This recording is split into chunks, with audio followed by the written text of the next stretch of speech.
Что это? Не обращай внимания. 1-0.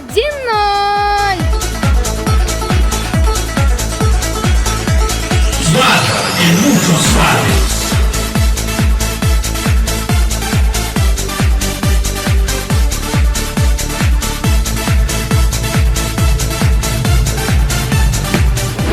Что это? Похоже на взрыв. Я же тебе сказал, ничего страшного, не отвлекайся. 2-0 в мою пользу.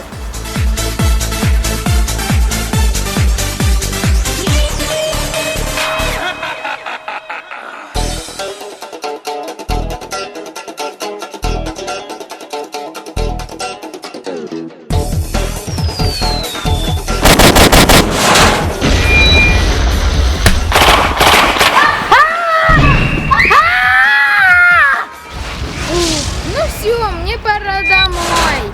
3-0 в мою пользу. Пока. Гриша! Гриша!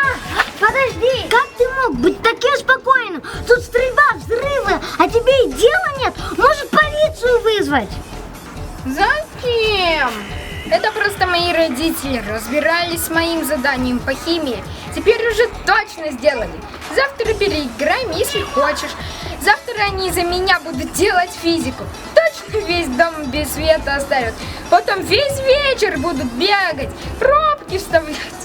Можно будет подольше поиграть.